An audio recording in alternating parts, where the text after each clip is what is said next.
სტიქიასთან ბრძოლის უწყვეტი პროცესი გრძელდება. გურიაში 24 საათიან რეჟიმში მიმდინარეობს სალიკვიდაციო სამუშაო. ოზურგეთის მუნიციპალიტეტში საავტომობილო გზების 80% თოვლისგან გაწმენდილია, რაც შეეხება კომუნალური სერვისების მიწოდებას. გურიის რეგიონში დამატებით 5000-მდე აბონენტს ელექტროენერგიის მიწოდება აღუდგა. პრემიერ-მინისტრის ხელმძღვანელობით მოქმედი საკოორდინაციო შტაბის მიერ მიღებული გადაწყვეტილების შესაბამისად, გურიის რეგიონში დიდთოვლობით დაზარალებული მოსახლეობის დასახმარებლად 140 ტონა სურსათი და პირველადი მოხმარების პროდუქტები ჩაიტანეს. გურიის მხარის სამივე მუნიციპალიტეტში განაწილდება და მოსახლეობას გადაეცემა.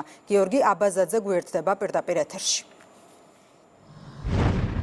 სურსათი და ჰუმანიტარული დახმარების პროდუქტების ნაწილი უკვე გაიგზავნა დანიშნულების წერტილებამდე, ნაწილი ახლა ნაწილდება, თუმცა ეს არ არის საბოლოო რაოდენობა, კიდევ დასაცლელია რამდენიმე სატვირთო ჯამში 140 ტონა პროდუქტი ჩამოვიდა რეგიონში, თუმცა როგორც განაცხადეს მთავრობის ადმინისტრაციაში არსებობს რესურსი და საჭიროების შემთხვევაში დამატებით მოხდება მარაგების შევსება, ასევე დღეს უნდა ჩამოვიდეს რეგიონში საპატრიარქოს მიერ გამოგზავნილი ტვირთი პროდუქტი მივა ყველა იმ მოქალაქემდე, ვისაც აქვს ამის საჭიროება, ასევე სწორი კოორდინაციისთვის მოქალაქეებს შეუძლიათ დარეკონ ცხელ ხაზზე, რომელიც მოქმედებს ყველა მუნიციპალიტეტის მერიაში. რაც შეეხება სალიკვიდაციო სამუშაოებს, რომელიც უწყვეტ რეჟიმში გრძელდება, თოვა უკვე გუშინ ღამით ძლიერმა ყინვამ ჩაანაცვლა, თუმცა ამას ხელი არ შეუშლია.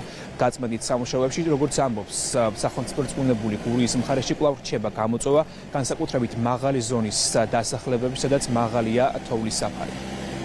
მობილიზებულია ჰუმანიტარული ტვირთი და ეს მობილიზაცია გრძელდება. ასევე სატყეო სააგენტოს მიერ მობილიზებული არის სათბობის შეშა, არც ერთი ჩვენი მოქალაქე არ დარჩება ყურადღების მიღმა. ასევე გვაქვს ძალიან დიდი პროგრესი, როგორც ელექტროენერგიის, ასევე გაზმომარაგების აღდგენის კუთხით. ტვირთის მიწოდება, სადაც მანქანით გადაადგილება არის შესაძლებელი, ხდება სატრანსპორტო საშუალებებით.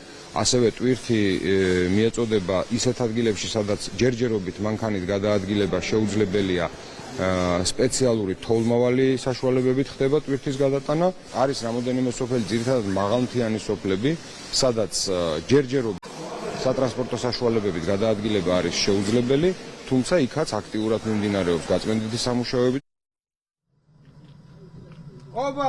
თუ გასულ დღეებში ელექტროენერგიის გარეშე დარჩენილი იყო 35000-ზე მეტი აბონენტი, ამ დილის მონაცემებით მათი რაოდენობა შემცირებულია 5000-მდე, ხოლო ბუნებრივი აირი ამ დროისთვის 750-მდე აბონენტს არ მიეწოდება.